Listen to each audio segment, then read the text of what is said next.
세상에 떠도는 기묘한 괴담들. 첫 번째 이야기, 대구의 어느 흉가에 갔다가 실제로 겪었던 실화괴담. 대략 20년 전, 대학생 시절에 친구랑 경험한 일입니다. 친구 2명과 저희는 시험이 끝난 것을 기념해 술자리를 가졌습니다. 자리가 무르익어 급기야 몸을 가누기 힘들 정도로 만취하고 말았고, 버스도 끊기고 택시도 보이지 않는 시간. 하는 수 없이 자취방까지 산을 지나서 최단 경로로 가기로 결정했습니다. 장마철이라 그런지 갑자기 장대비 같은 엄청난 폭우가 하늘에서 쏟아져 내리기 시작했습니다. 처음엔 3명이었으나 알게 모르게 한 명은 중간에서 새더군요.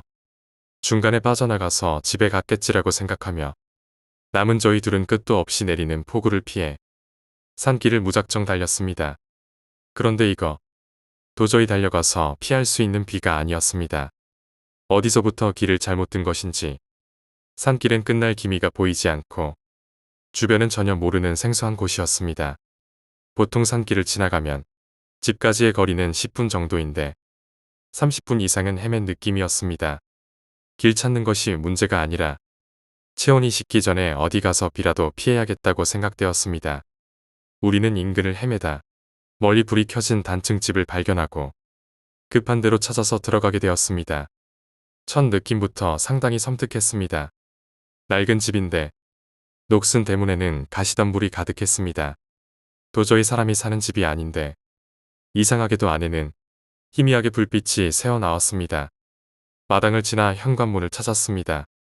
깨진 유리창이 있는 나무 문이었는데 열린 채로 바람에 삐걱대며 움직였습니다. 안으로 들어가니 인기척은 없고 낡아 있는 구형 백열등이 홀로 켜져 있었습니다.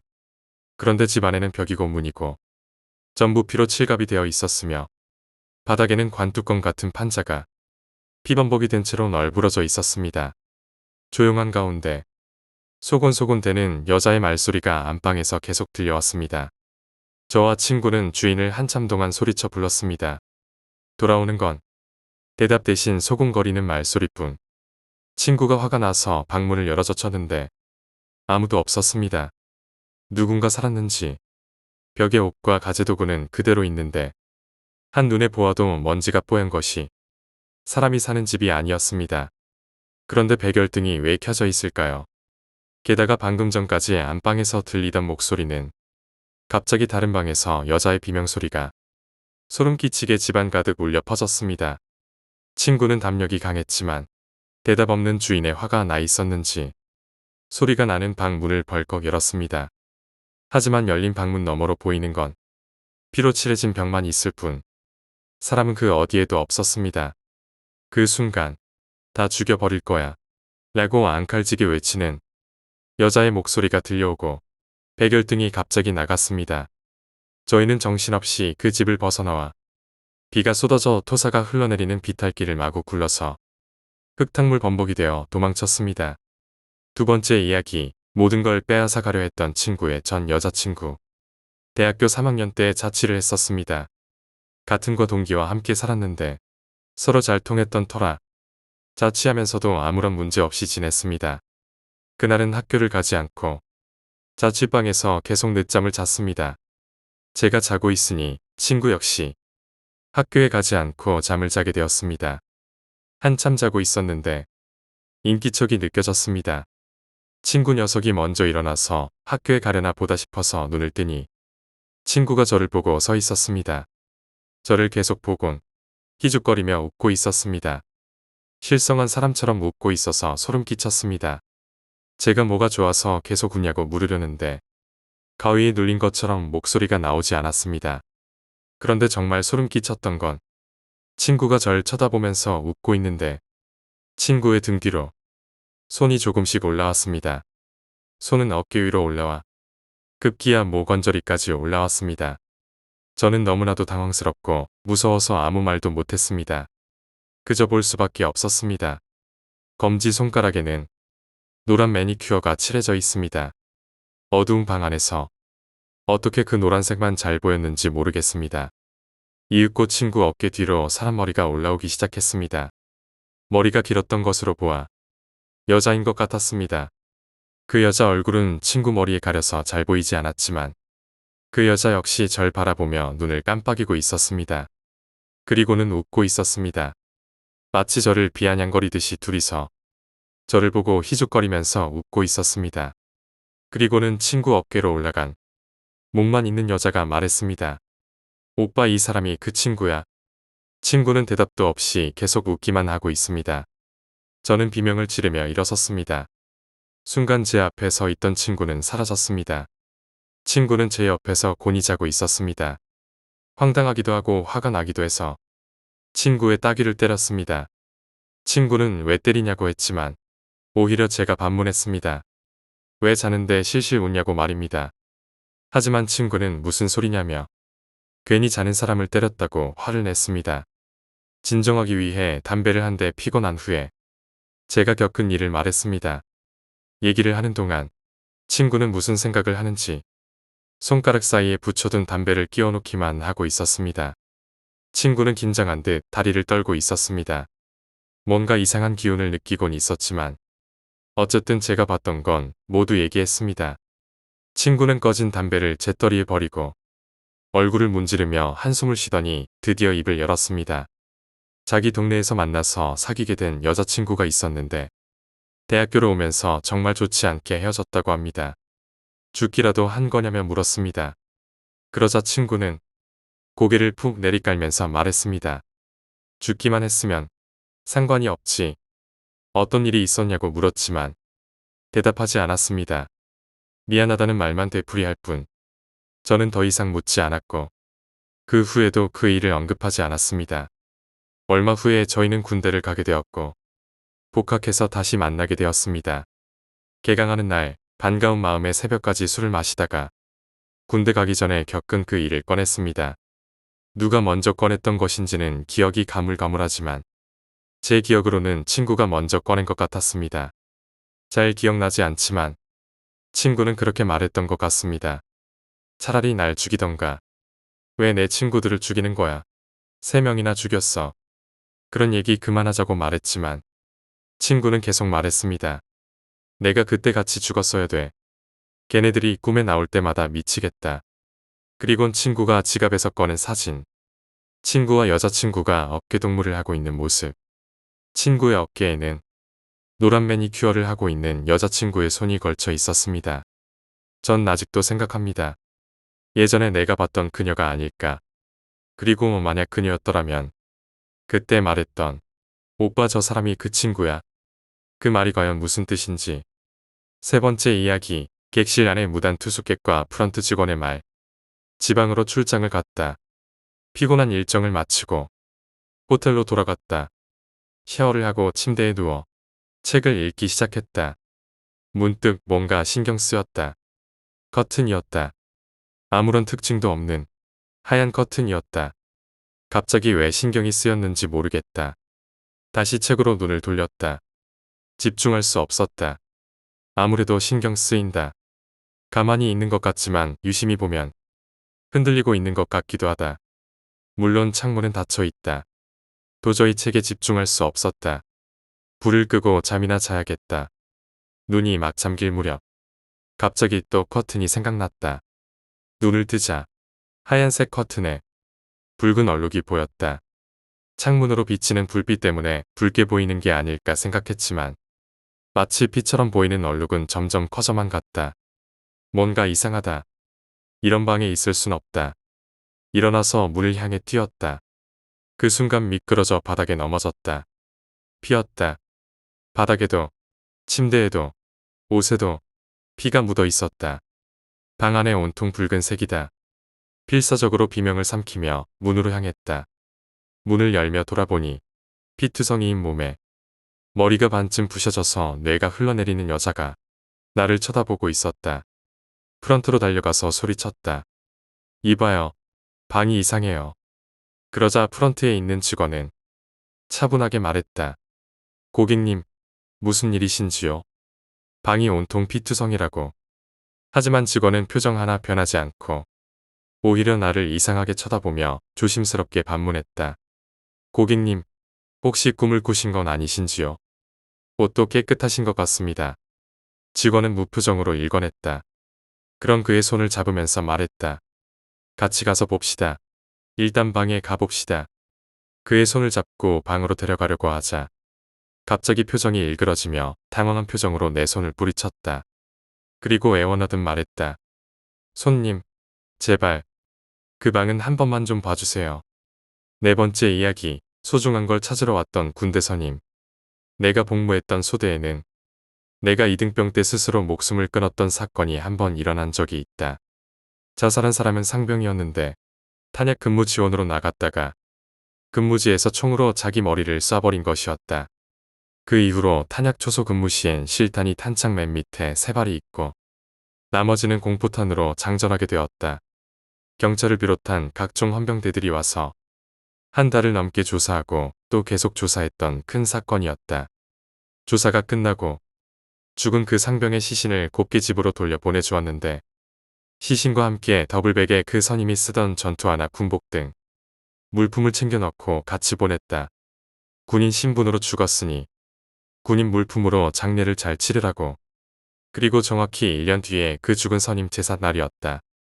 우리는 우리 소대 나름대로 그 초소로 가서 행보관님과 소대장 등 간부들과 함께 다음 생에는 마음 약하게 살지 말고 강하게 크라고 하며 그가 좋아하던 냉동식품과 함께 제를 지내고 저녁에 취침에 들었다. 그날 나는 당직이었는데 무사히 당직이 끝나고 다른 병사들이 일과를 나간 사이에 나는 막사로 들어가 오침을 했다. 여기서 나는 내 생에서 가장 섬뜩한 일을 겪었다. 보통 오침은 3시까지인데 눈속임으로 4시 반까지 잠을 자기도 했다. 그런데 오후 2시쯤이었다. 후임병 하나가 내 점심거리로 냉동식품을 챙겨줬는데 졸려서 귀찮으니 그냥 가라고 했던 기억이 있다. 그리고 10분 정도 흘렀을까. 갑자기 누가 관물대를 열면서 내는 덜그럭거리는 소리 때문에 깊은 잠에 빠져 있던 나를 깨운 것이다. 그날따라 피곤해서 무시하려고 했지만 덜컹거리는 소리가 이상하리만큼 날카로웠고 흐느끼는 소리까지 들리다 보니 나도 모르게 신경질을 내고 말았다. 목포를 얼굴까지 덮고 거슬리는 소리에 귀를 막았지만 흐느끼는 소리는 소름 돋을 정도로 머릿속을 파고 들어왔다. 죄송합니다. 그런데 지금 없어진 물건이 있어서 찾고 있습니다. 관물대를 뒤적거리는 병사는 흐느끼며 말하고 있었다. 근데 꼭 찾아야 합니다. 이건 못 찾으면 이도저도 못 갑니다. 그래서 도대체 어떤 걸 찾는데 이렇게 시끄럽게 구는 거냐고 묻자 전투화가 없어져서 전투화를 찾고 있습니다. 그 말에 나는 잠이 반쯤 깬 채로 욕을 퍼부었다. 미친 새끼야. 장난치나. 너 누구야? 그리고 들려온 그 병사의 관등 성명. 그때 그 소리를 들은 나는 몇 분간 굳어 있었다. 관등 성명을 댄 사람은 1년 전 목숨을 끊었던 그 선임이었다. 심장이 쿵쾅쿵쾅 거리고 겁이 나서 고개를 돌리지도 못한 채 쥐꼬리만한 소리로 흐느끼듯 그 상병의 이름을 불렀다. 등골에 소름이 가라앉을 쯤 급하게 불을 켜고 그 소리가 난 쪽을 찾아보았다. 관물대 문이 떨어져 있고 그 안에 있던 물건이 밑으로 다 떨어져 있었다. 그리고 나는 그걸 보자마자 팬티 차림으로 바로 행정실로 뛰어가서 행보관님을 찾아갔다. 행보관님은 처음엔 내 말을 듣고 미친 사람으로 취급을 했지만 있는 그대로 얘기하니 표정이 변하셨다. 그래서 소대원이 전부 집합한 채 왜 전투화를 찾았을까 하고 의논을 했다. 보급관님은 일단 급한 대로 초소로 올라가 새 전투화를 불에 태워 초소 주위에 뿌리고 우리는 왜 전투화가 없어졌을까 그것만 생각했다. 그리고 한 달 뒤 그 이유를 알 수 있었다. 죽은 그 상병에겐 거의 새 것처럼 아껴 쓰던 전투화가 있었는데 그 상병이 죽자 어떤 미친 놈 하나가 그 전투화가 탐이 나서 가져가 버린 것이다. 그리고 그 범인은 우리 소대를 치를 떨게 만들었던 고문관 선임이었다. 이미 전역해버린 놈이지만 행보관님은 그 선임에게 전화해서 당장 오라고 전화했고 초소 앞에서 제를 지내 미안하다라고 하며 절을 하게 한 후 상황은 마무리되었다. 5번째 이야기, 어릴 적에 나를 데려가려고 했던 그것들. 저는 올해 20대 후반의 주부이자 출산을 앞두고 있는 예비 엄마입니다. 저는 지금도 그렇지만 어린 시절부터 유독 몸이 약했습니다. 오죽하면 태어날 때부터 저체중 미숙아의 기형까지 안고 태어나 오래 못 살 것이라는 어르신들 말씀에 출생신고 또한 2년이나 뒤로 미뤄지기까지 했습니다. 그래서일까요? 저는 정말 아주 어렸을 적부터 가위와 더불어 헛것도 자주 보고는 했습니다. 제 몸의 허약함 때문인지 아니면 정말 제가 알지 못하는 뭔가가 존재하여 겪었던 일인지는 저도 잘 모르겠습니다. 유치원 다니던 시절과 중학교 때 겪었던 경험담입니다. 제 기억에 이사라는 것을 처음으로 해본 경험은 제가 6살 때쯤이었던 것으로 기억합니다. 한옥식 다가구 주택으로 처음 이사하여 유치원은 물론 초등학교까지 입학을 하고 중학교와 고등학교까지 마쳤습니다. 그렇게 추억이 가득하고 생각해보면 즐겁고 포근했던 곳인데 이상하게도 이곳에서 10년 넘는 세월간 밤에는 하루도 편한 날이 없었습니다. 처음 이사하던 첫날은 낯선 분위기 때문에 쉽사리 잠을 청할 수가 없었습니다. 워낙에 겁이 많고 잘 놀라던 체질 덕에 부끄럽지만 저는 꽤 자라서까지 부모님과 한 방을 썼습니다. 그날도 저는 어머니의 왼편에서 누워 잠을 청했는데 도무지 쉽게 잠들지 못했습니다. 당시 저희 집 구조를 말씀드리자면 대문 하나의 가구마다 출입문이 있으며 한옥집이다 보니 그 출입문들은 유리로 만들어진 경우가 많았습니다. 그리고 저희 방만 해도 작은 출입문과 함께 작은 마루와 부엌이 있었고 출입문과 일직선의 위치에 유리로 된 방문이 있었습니다. 그런데 어린 마음에 그 유리로 되어 있는 방문이 무서웠는가 봅니다. 밤새 창밖으로 보이는 것이라고는 컴컴한 어둠 외에는 아무것도 없었으니까요. 첫날에는 두려움이 더해 주무시고 계신 부모님들 옆에서 밤새 떨고 있던 기억이 납니다. 그러다가 어느 순간에 어두운 부엌 쪽에서 인기척과 함께 젊은 여자의 목소리가 들렸습니다. 그 목소리는 저를 부르는 소리였습니다. 굉장히 맑고 낭낭한 목소리로 말입니다. 아가야 잠깐만 나와봐. 언니가 선물 줄게. 아가야 잠깐만 이리 나와봐. 한참을 그렇게 저를 불렀습니다. 그 목소리는 도저히 사람의 것이라고도 믿기지 않을 정도로 낭낭했으며 그 낭낭함이 두려움을 더 불러오는 듯 했습니다. 그렇게 밤새 저를 부르는 목소리에 떨며 잠을 설치다 날이 밝은 후에 잠에서 깨신 부모님들께 간밤의 일을 말씀드리니 부모님께서는 그냥 웃어넘기셨습니다. 이사 첫날이라 잠자리가 낯설어 그런 것이었을 거라고. 헌데 그것이 시작이었습니다. 이사한 날부터 매일 밤마다 지독한 악몽에 가위에 환청에 단 하루도 편히 잠들어 본 날이 없었으며 심지어는 날이 훤히 밝은 대낮에도 혼자서 잠들려 하면 어김없이 가위에 눌렸습니다. 그래도 어찌어찌 시간을 잘 넘겨서 중학교에 입학하게 되었고 어느덧 중학교 3학년까지 올라가게 되었습니다. 제가 3학년에 올라감과 거의 동시에 어머님께서 자궁암 말기 판단을 받으셔서 당시 이삿짐 센터를 운영하시던 아버지께서 집을 비우시면 제가 어머니 간호를 해야 했기에 학교에도 거의 나가지 못했습니다. 그날도 저녁 내내 진통으로 고생하신 어머님 덕분에 마음이 싱숭생숭해 한참을 잠자리에서 설치다가 겨우 잠들었습니다. 잠결에 어디선가 개 짖는 소리가 났습니다. 그 소리가 너무도 시끄러워 잠에서 깨어보니 한두 마리가 아닌 동네에 있는 개들이 전부 짖는 것처럼 상당히 요란하고 시끄러웠습니다. 그날따라 왜 그렇게 청각은 예민하던지 저희 집에서 조금 떨어진 곳에 위치한 철길에서 울리는 기차 소리까지 다 들릴 정도였습니다. 그 소리들과 느낌이 하도 기묘하고 이상해서 저 또한 잠을 깨고 바깥 소리에 귀를 기울이고 있었습니다. 그런데 바로 그때였습니다. 저희 집에서 키우던 진돗개 한 마리가 출입문 쪽을 향해 계속 으르렁거렸습니다. 이윽고 이내 무언가 홀린 것처럼 쏜살같이 출입문 쪽을 향해서 달려나갔습니다. 그와 동시에 누군가 미친 듯이 저희 집 출입문을 두들겼습니다. 처음에는 인근에 사시던 고모님께서 또 고모부님과 싸우고 저희 집을 오신 게 아닌가 싶어 문을 열어드리려는 찰나에 생각해보니 새벽 3시가 넘어가고 있었고 그렇게 급한 상황이라면 차라리 화해를 먼저 하셨겠지 하는 생각에 다시 두려움이 앞섰습니다. 그리고 마치 그런 제 생각을 읽기라도 하듯 문 밖에서 여자 목소리가 들렸습니다. 그 목소리는 어렸을 적에 들은 적이 있습니다. 얘야, 어서 문 열어. 빨리 나와야 돼. 이번이 아니면 영영 다시는 기회 없단다. 오늘은 꼭 널 데리고 가야 돼. 얼른 우리와 함께 가자. 등에서 식은땀이 쭉 흘렀습니다. 나가볼 생각은커녕 아무런 대꾸도 못하고 그 자리에서 바들바들 떨었습니다. 그렇게 한참을 떨고 있을 무렵 저희 아버지께서도 슬그머니 자리에서 일어나셨습니다. 그리고 조용히 TV를 켜시면서 오늘따라 동네 개들이 왜 이렇게 시끄럽냐고 한마디 하십니다.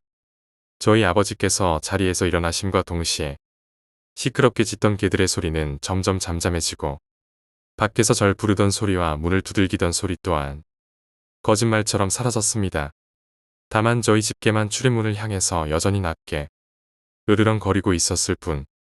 그리고 다시 아버지께서 누우니 그 순간을 기다렸다는 듯이 개 짖는 소리와 문 두드리는 소리, 그리고 다시 저를 부르는 소리가 시작되었습니다.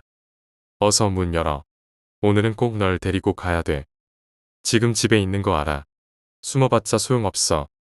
결국 동이 트고 날이 밝아올 때까지 부모님들께서 자리에서 일어나시기 전까지 잠자리에 들 수가 없었습니다. 그리고 조심스럽게 간밤에 소동을 아버지께 물었습니다.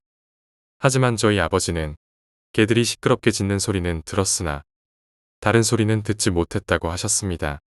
자리에서 일어나셨던 것도 저희 집 개가 하도 소란한 것 같아서 도둑이라도 든 건 아닐까 싶었던 거라며 다른 무언가가 있었냐고 되물으셨습니다. 그곳에서 10년이 넘는 세월을 사는 동안 집터가 안 좋아서 그런 것인지 아니면 운명이고 팔자셨는지는 모르겠습니다만 저희 어머니께서는 자궁암으로 오래 앓으시다 결국 돌아가셨습니다. 저 또한 지독한 불면증과 크고 작은 병치레를 했습니다.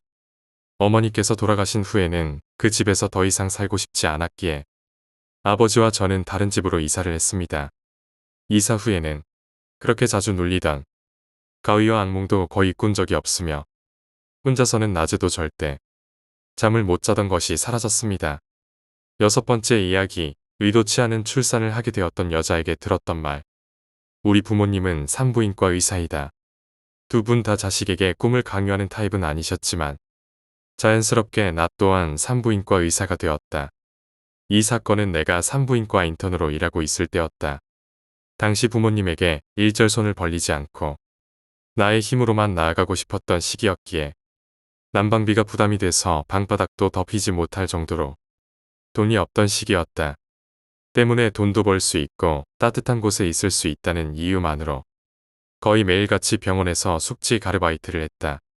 숙지 가르바이트라고는 하지만 담당 시간이 몇 명에게 나누어져 있어서 의사 한 명이 밤새 혼자 버티며 잠에 취해 환자를 대하는 일은 없었다.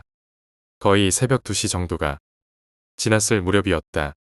응급 환자가 왔다는 소리에 접수대로 가보니 여러 사람들에게 부축을 받으며 어떤 여자가 서 있었다. 입고 있는 청바지가 옅은 붉은색으로 온통 축축한 것을 보니 양수가 터진 것 같았다. 그녀는 본인의 임신 사실조차 모르고 있었다. 그저 어쩌지 하고 중얼거릴 뿐이었다. 겉모습과 복장으로 미루어 봤을 때 퍼류계에 종사하는 여성 같아 보였다. 그 여자를 부축하고 있는 친구들 역시 비슷한 모습을 하고 있었다. 때마침 숙직 담당 선생님이 도착하여 발빠르게 조치를 취하기 시작했다. 아기는 아직 손바닥만한 3개월의 초미수가였다. 몇십 개의 튜브를 연결하여 의료진들의 필사적인 조치로 어떻게든 아기의 목숨은 부지되었다. 하지만 이제부터가 아기에게 있어서는 괴롭고 기나긴 시간이 될 터였다. 아무쪼록 이 소식을 전하기 위해 산모가 있는 병실로 갔다. 내가 병실로 발을 들이자마자 여자는 벌떡 일어나 물었다. 죽었나요? 라고 묻자 나는 답했다. 아니요. 다행히 아기는 살아있습니다. 여자는 머리를 감싸 안으며 울음을 터뜨렸다. 행복한 울음은 아닌 것이 분명하다. 간절히 바라고 또 원해서 태어나는 아기가 있는가 하면 그렇지 않은 아기도 있을 수 있다. 산부인과 의사를 하시는 부모님들에게도 그리고 연수 시절에도 못이 박히도록 들었던 이야기였기 때문에 개개인마다 사정이 있을 것이라는 사실은 충분히 알고 있었다. 하지만 그 여자는 말을 멈추지 않았다. 3개월 만에 태어났으면 장애하잖아요. 그러나 장애가 있다고 해서 살아있는 생명을 죽일 수는 없기 때문에 나는 최선을 다해서 아기를 살리는 일 말고는 할 수 있는 것이 없다고 여자에게 충분히 설명했다. 아기는 필사적으로 살아있는 상태였다. 호흡이 곤란해져서 고비를 넘기는 일이 1시간에도 몇 번씩이나 있었다. 나중에 들었던 이야기지만 아기가 고비에 접어들어 위독해질 때마다 여자가 실실 웃으며 그래, 죽는 거야. 죽어줘 라며 아기 옆에서 말을 걸었다고 한다. 위중한 상태였지만 아기는 천만다행으로 반년 후에는 퇴원할 수 있을 정도로 회복되었다. 물론 초미숙가로 태어난 탓에 지적장애와 함께 약간의 호흡장애가 있었다. 가까운 시일 내에 수술이 필요한 상태였다. 최근에 그 여자가 병원에 찾아왔다는 소식을 동료에게서 전해 들었다. 그 사건이 있고 난 후로 10년이 지나 나도 어머니가 되어서 육아휴가 중이었다. 그 여자는 나를 찾았다고 한다. 휴가 중이라고 동료가 이야기하자 그녀는 자식을 나에게 꼭 보여주고 싶었다고 말했다고 한다. 기쁘고 고맙네. 그때 그 아기가 이렇게 잘 자랐습니다. 하고 보여주러 와준 거야. 기뻐하는 나를 보며 동료는 미안하다는 듯이 말했다. 그게 말이야. 그 선생님한테 전해주세요. 잘도 이딴 쓰레기 같은 인간을 이 세상으로 내보냈다고 라고 하더라고. 7번째 이야기. 전 남친이 가위에 눌리면서 보았던 것. 전에 사귀던 남자친구와 겪은 일입니다. 약 3년 전에 유학을 갔던 저는 남자친구와 같은 어학원을 다녔습니다. 수업이 끝나면 자취하는 남자친구 집에서 노는 일이 종종 있었는데 정말로 있었던 무서운 이야기라는 공포 드라마를 자주 봤습니다. 남자친구는 그 드라마를 그다지 좋아하지 않았기에 제가 열심히 보는 동안에는 언제나 뒤돌아 누워서 자곤 했습니다. 그날은 비도 오지 않는데 우중충하고 스산했던 날이었습니다. 평소처럼 남자친구 집에 오자마자 노트북을 켜고 그 드라마를 보는데 그날따라 남자친구가 잠이 오지 않는다고 해서 저는 억지로 남자친구를 붙잡고 같이 드라마를 보게 했습니다. 그날 봤던 내용이 학교에 두고 온 물건을 찾으러 온 고등학생 커플이 복도에서 하반신만 돌아다니는 귀신을 보고 일어섰을 때 천장에 나머지 상반신이 붙어서 그들을 보고 있었다는 이야기였습니다. 다음 날 남자친구가 결석을 했습니다.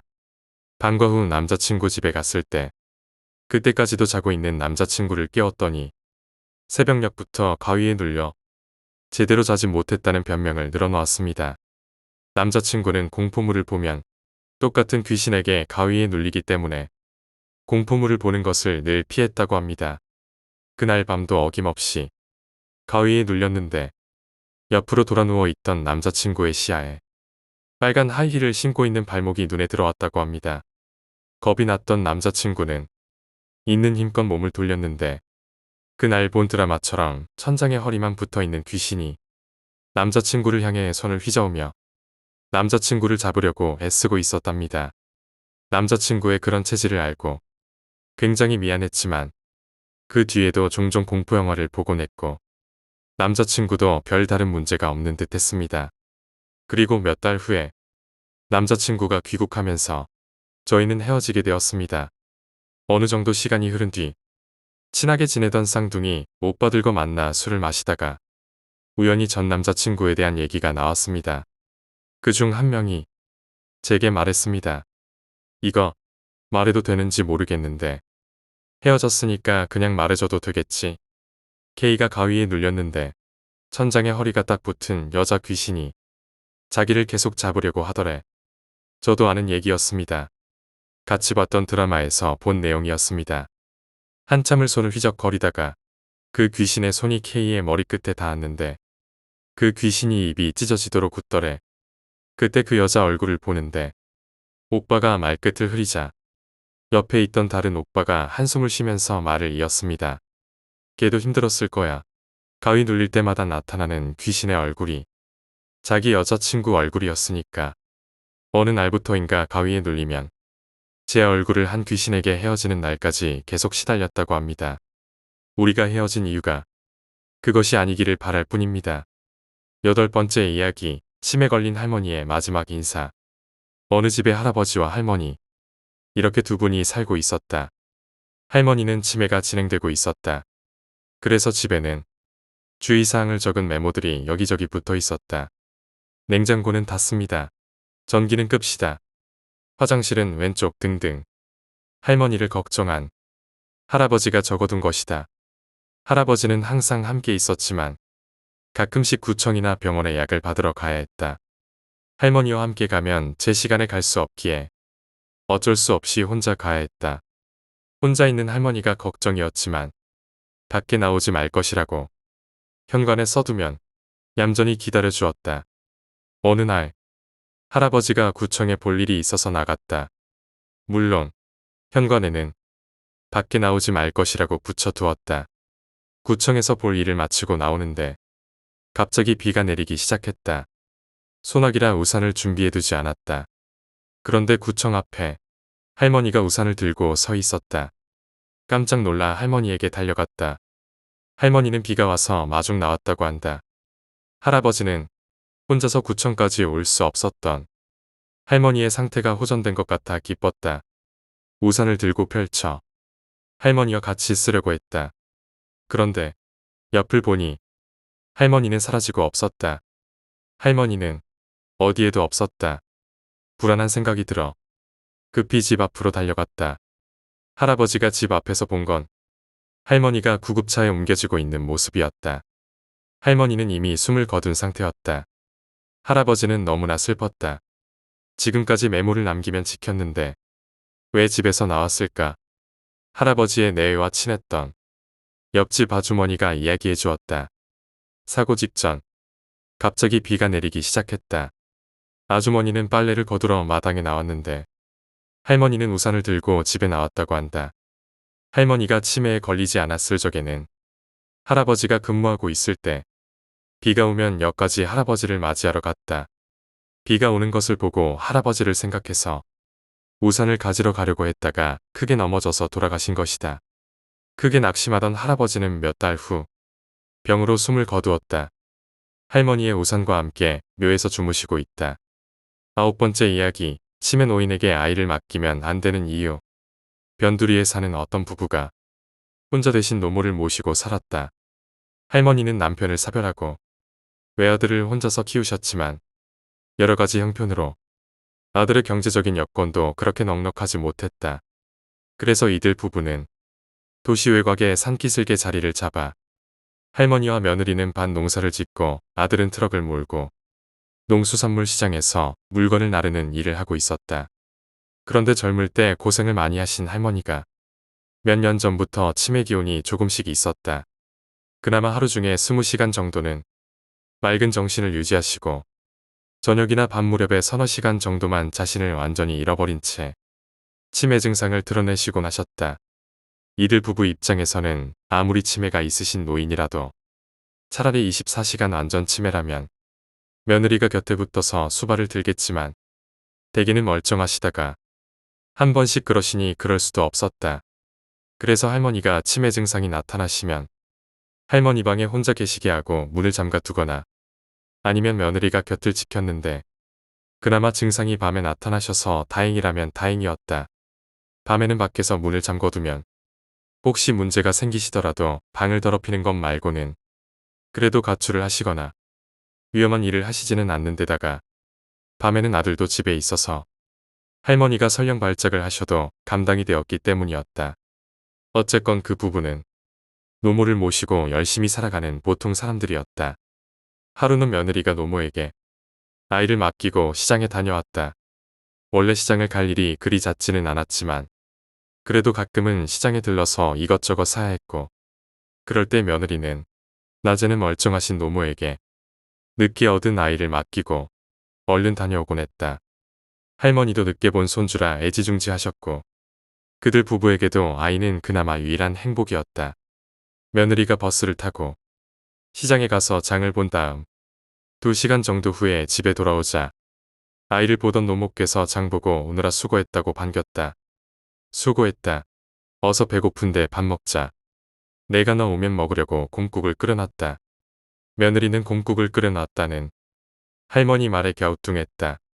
최근에 소뼈를 사다 놓은 적도 없는데 노모께서 콩국을 끓이셨다길래 의아해하면서 부엌에 들어가 보니 정말 솥에서는 김이 펄펄 나면서 콩국을 끓이는 냄새가 진동을 하고 있었다.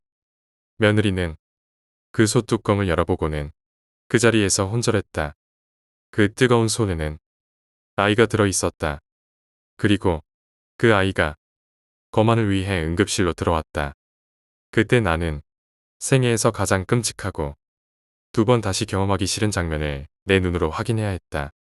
나는 나더러 피가 얼어버리는 충격 속에서 응급실 시트에 올려진 형체를 구분할 수 없을 정도로 부풀어진 아이의 몸을 진찰하고 앞뒤로 살피면서 검안서를 기록해야 했고 너무나 끔찍한 장면에 눈을 감아버리고 집단 패닉 상태에 빠져 간호사들의 혼란도 같이 다독거려야 했다.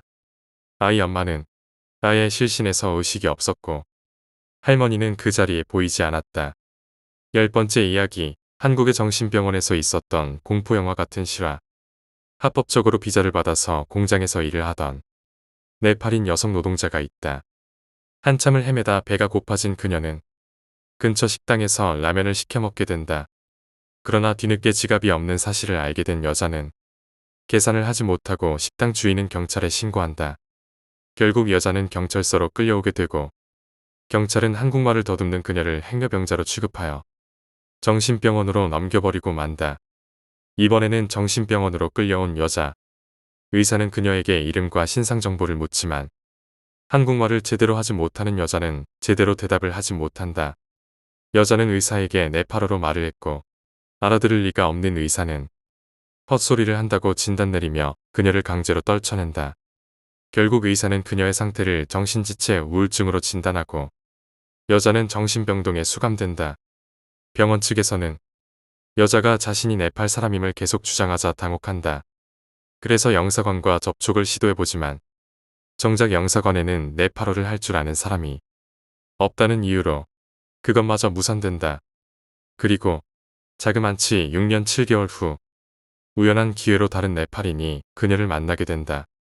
네팔인은 여자에게 한국말로 인사를 건넸지만 여자는 지레 겁을 먹고 한국말로 인사를 하는 상대방의 얼굴을 제대로 쳐다보려 하지도 않는 상태였다. 하지만 이야기는 여기서 끝나지 않는다. 정신병원에서 풀려나온 후 기나긴 소송 끝에 한국 정부와 민간단체에서 여자에게 보상금이 지급되자 네팔로 돌아간 여자는 이번엔 돈 때문에 사기꾼과 친척들에게 시달리게 된다.